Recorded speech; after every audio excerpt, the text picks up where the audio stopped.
نقدم لكم كل ما هو جديد في فن تعليم النقش من الصفر حتى الإتقان، ثم الاحتراف والإبداع والابتكار بطرق عصرية وحديثة بشروحات مبسطة خطوة بخطوة. معي أنا أنوار للاحترافية في النقش لكي يصلكم كل جديد. لا تنسى الاشتراك في القناة وتفعيل زر الجرس. في هذا الفيديو سوف نقدم لكم نوع من النقش الناعم والخفيف في هذا الدرس. لقد أخذنا في الدرس السابق مكونات النقش، وهي الخطوط والنقاط والخطوط الهندسية والخطوط الحرة والنقاط بمختلف أنواعها، وهذا الفيديو هيكون أحد تطبيق درس الخطوط والنقاط كذلك.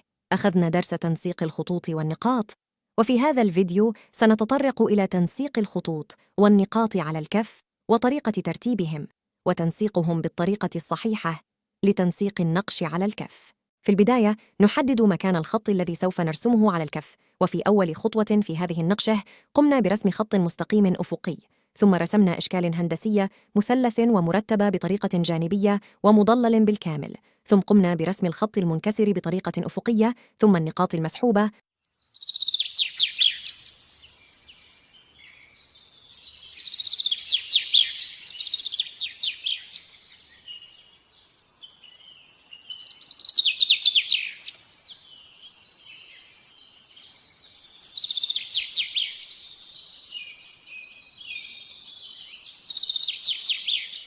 وبعد ذلك أضفنا خطاً مستقيماً أفقي، ثم قمنا بتكرار الخط المستقيم مع مراعاة وجود المسافة بين الخطين، مسافة قريبة.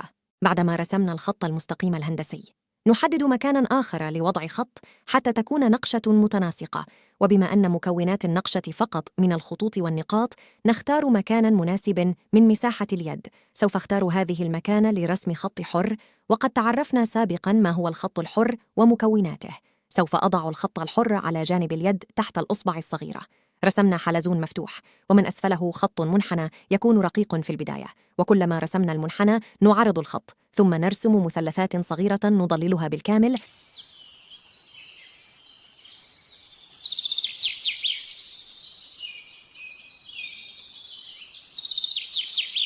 ثم رسمنا خط منكسر كتحديدا على المثلثات، ثم نضع نقاطا صغيرة،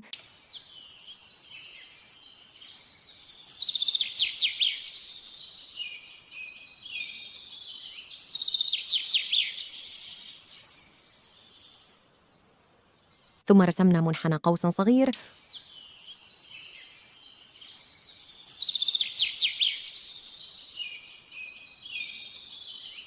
ونقوم بوضع نقاط مرتبة من الكبيرة إلى الصغيرة كتزيين وزخرفة للخط الحر، وكذلك نرسم حلزونا صغير، وبهذه أكملنا رسم الخط الثاني.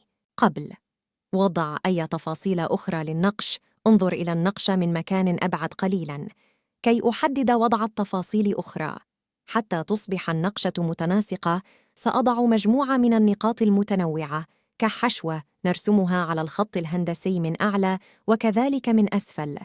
نرسم النقاط المجتمعة على جانبي الخط الهندسي. نلاحظ أن مجموعة النقاط أخذت التشكيل هندسي محدد، وهو المثلث المنفرج، مع وضع نقاط صغيرة خارجة كاف زخارف تزين النقاط المجتمعة. ونلاحظ أن النقاط متنوعة ومتقاربة جدا مع ظهور المسافة البسيطة بين كل نقطة ونقطة. وهكذا أكملنا نقش الكف، وسيتم إضافة خط هندسي آخر لتكملة النقشة من أسفل.